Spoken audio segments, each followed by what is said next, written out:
사사기 19장 22절부터 30절까지 한 절씩 교독하겠습니다.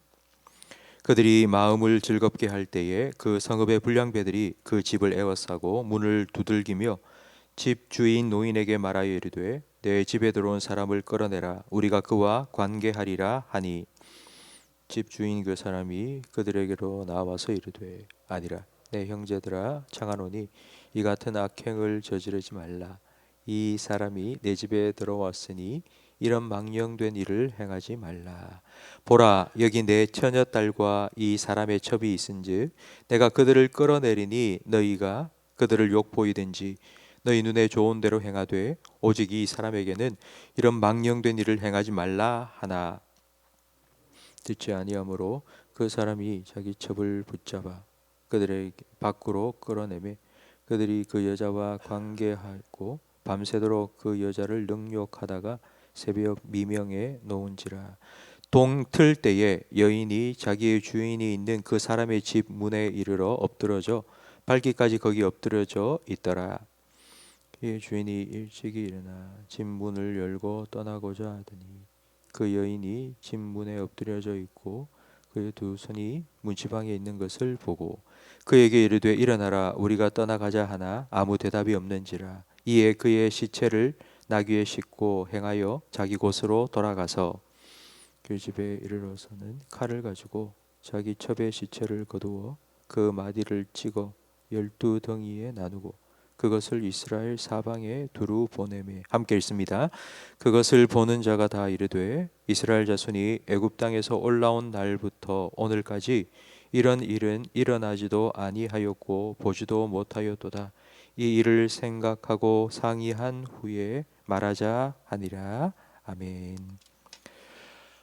첩을 데리고 다시 집으로 돌아가던 레위인은 하룻밤 묵기 위해 기브아에 들어갔습니다. 하지만 아무도 그를 초대해 주지 않았습니다. 에브라임에서 온 한 노인이 그를 자기 집으로 초대해 주었습니다. 오늘 본문 22절 말씀해 보니 노인의 환대를 받고 있는 그때에 기브아의 불량배들이 몰려왔습니다. 그리고는 그 레위인을 우리에게 달라고 말합니다. 그 이유는 22절 마지막에 나와 있는 것처럼 우리가 그와 관계하기 위해서입니다. 이 관계한다는 말은 성적인 관계를 의미합니다.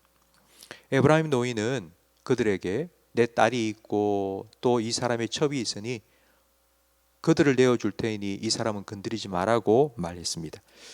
이 장면은 어디에서 많이 본 것 같지 않습니까? 창세기 19장에 보면 두 천사가 소돔 성에 들어갔습니다. 그 롯의 집에 거할 때에 소돔 사람들이 몰려와서 똑같은 말을 했습니다. 우리가 그들과 관계하리라.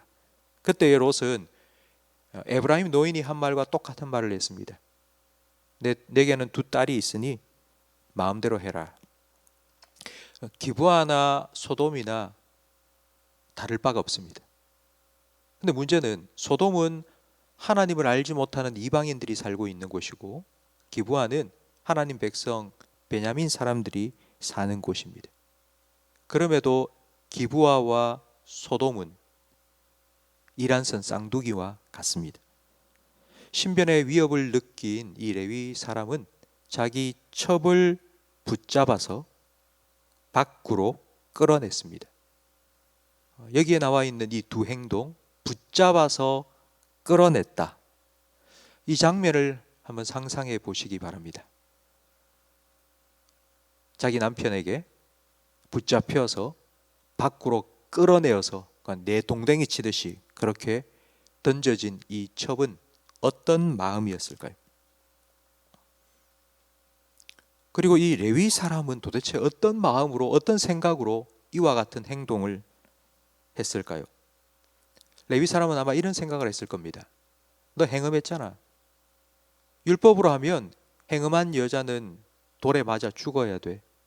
넌 어차피 죽어야 할 목숨이었어.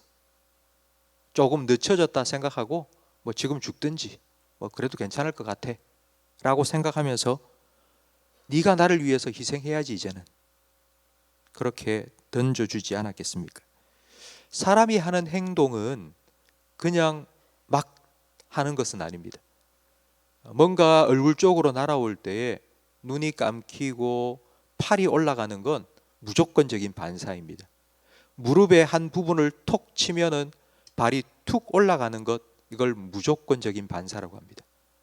무조건적인 행동이 있기는 하지만 사람들이 어떤 행동을 한다면 그 행동에는 반드시 생각이 있습니다. 레위인의 행동을 보면 우리가 한 가지 분명하게 알 수 있는 것이 있는데, 그것은 레위인이 도망간 첩을 데리고 돌아온 이유가 그 첩을 사랑했기 때문이 절대로 아니라는 것을 알 수 있습니다. 레위인이 자기 첩을 붙잡아서 밖으로 끌어낸 이 일은 시작일 뿐입니다. 가면 갈수록 가관입니다. 27절 말씀에 그의 주인이 일찍이 일어나 집 문을 열고 떠나고자 하였다고 말합니다. 그날 밤에 능욕을 당한 그 여인이 그가 묵고 있는 집 문 앞에 도착했습니다. 만약 이 레위인이 자기 첩이 걱정이 되어서 한 번이라도 문을 열고 찾아보려고 했다면 이 여인은 목숨을 구할 수 있었습니다. 그러나 밤새도록 잤습니다. 그리고 아침에 일어나서 첩을 찾으려고 일찍이 일어난 게 아니라 그냥 집으로 가려고 일어나서 문을 열고 나왔는데 쓰러져 있는 첩을 보았습니다. 괜찮아? 하고는 안아 일으켜도 좀 그런데, 아마 제 생각에는요, 아마 이 레위인이 쓰러져 있는 첩을 발로 툭 차면서 일어나라, 가자, 아마 이랬을 것 같습니다. 근데 아무 미동도 없고 대답도 없으니 그 시신을 싣고 돌아왔습니다. 왜 돌아왔느냐 하면 장례를 잘 치러주기 위해서가 아닙니다. 29절 말씀에 그 집에 이르러서는 칼을 가지고 자기 첩의 시체를 거두어 그 마디를 찍어 12덩이에 나누고 그것을 이스라엘 사방에 두루 보내기 위해서입니다. 성도 여러분, 지금 우리가 도대체 뭘 읽은 겁니까? 이게 성경 말씀이 맞습니까? 어떻게 이스라엘 백성 안에 이와 같은 일이 일어났습니까? 이때에 우리가 쓰는 말이 있습니다. 오 마이 갓, 하나님, 어떻게 이런 일이? 지금 우리가 살아가는 이 세상에는 지존파와 같은 정말 끔찍한 엽기적이고 경악할 만한 그런 일들이 계속 일어나고 있습니다. 인간이라고는 할 수 없는, 인간이 아니라 짐승이 했다고 할 만한 그런 제정신을 가지고는 도저히 할 수 없는 그런 일들이 지금 우리가 살아가고 있는 이 세상 속에는 계속 일어나고 있습니다. 그래서 그걸 볼 때마다 이 세상이 진짜 미쳐 돌아가는 것 같다, 이런 생각이 들지 않습니까? 그런데 왜 이런 일이 일어날까요? 아니, 성경 속에 하나님 백성이 사는 이 이스라엘 땅 가운데 우리가 금방 읽은 이런 정말 엽기적인 일이 도대체 왜 일어난 것일까요? 사사기는 그 이유를 딱 한마디로 말합니다. 그때에 이스라엘에 왕이 없었기 때문이라고. 왕이 없기는 왜 없습니까? 하나님은 왕이시죠. 그런데 하나님을 왕으로 인정하는 사람이 없었다는 뜻입니다. 하나님을 왕으로 인정하는 사람이 없어서 이와 같은 일이 일어났다면 오늘날 우리에게도 이와 같은 일들이 일어날 수 있습니다. 이런 일이 일어나지 않기 위해서는 우리는 매일매일 날마다 하나님을 왕으로 인정하고 예수님을 주님으로 모셔야 됩니다. 우리가 매일 새벽마다 새벽에 찬 공기를 가르고 이 기도의 자리로 나오는 이유가 바로 그것 때문이죠. 오늘 하루를 시작하면서 내가 할 일을 하기 전, 내가 사람들을 만나기 전 먼저 하나님 만나고 예수님 만나고 내 마음의 보좌에 주님을 먼저 자리하고 난 후에 그렇게 하나님 백성답게 하루를 살겠다고 오늘 하루의 삶을 주님께 드리기 위해서 우리는 이 자리에 나온 것입니다. 우리의 마음은 웅덩이와 같습니다. 웅덩이는 가만히 있어도 무언가가 채워집니다. 예수님께서는 더러운 귀신 들린 사람에게 그 귀신이 나간 이야기를 해주셨습니다. 귀신이 한 사람으로부터 나갔습니다.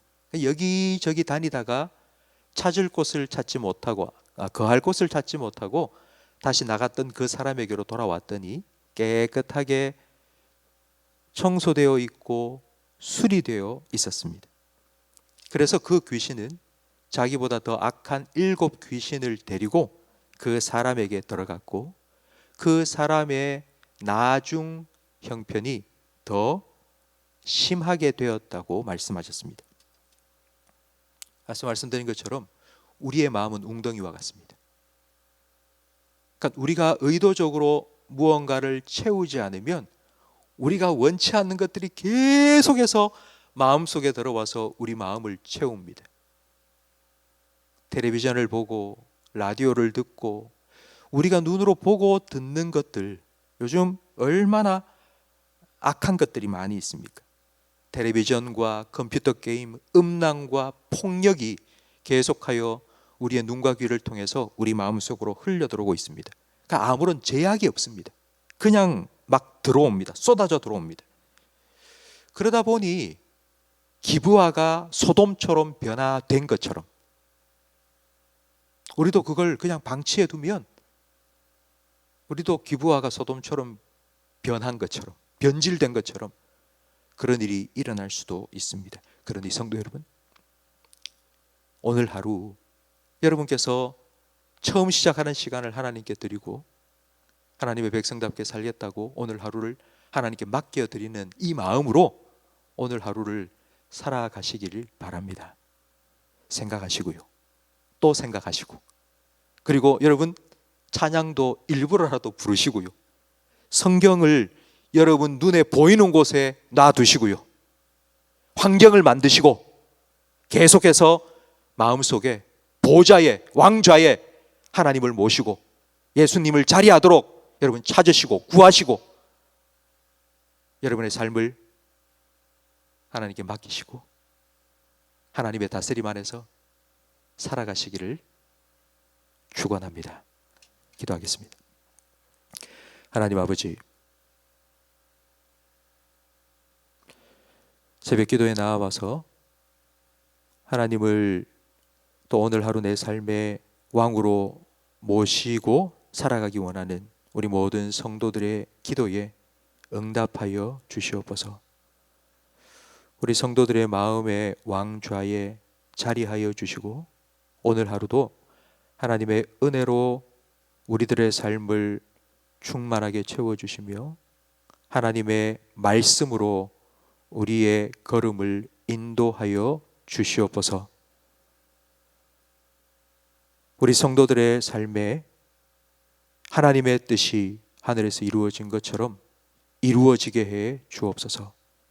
하나님의 나라가 오늘 하루를 살아가는 우리 성도들의 가정 속에, 일터 속에, 생활 속에 이루어지게 해 주시옵소서. 예수님 이름으로 기도합니다. 아멘.